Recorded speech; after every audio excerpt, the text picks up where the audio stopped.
उन्हात जराही न जाता घरीच बनवता येतील असे साबुदाणा बटाटा पापड.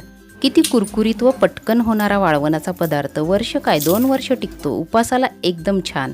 1 वाटी साबुदाणा रात्रभर भिजवला. 2 बटाटे सोलून काप केले. 1 वाटीसाठी 6 वाटी पाणी टाकले. साबुदाणा, बटाटा व मीठ टाकले. झाकण लावून कुकरच्या 3 शिट्ट्या केल्या. कुकर थंड झाल्यावर मिक्सरला फिरवून घेत मस्त पेस्ट केली. प्लास्टिक शीटवर आता सावलीत छोटे छोटे पापड टाकून घेतले. 2 दिवस उन्हात वाळवले. मी तुम्हाला एक किस्सा सांगते. मी शाळेत जात असताना आम्हा मैत्रिणीचा एक ग्रुप होता. त्यातला एक शब्द आम्ही नेहमी बोलायचो, तो म्हणजे खरं नाही सांगणार, खोटं नाही बोलणार. ते दिवस आठवले की काय मज्जा होती हे कळते. बाकी पापड छान झालेत, मस्तच.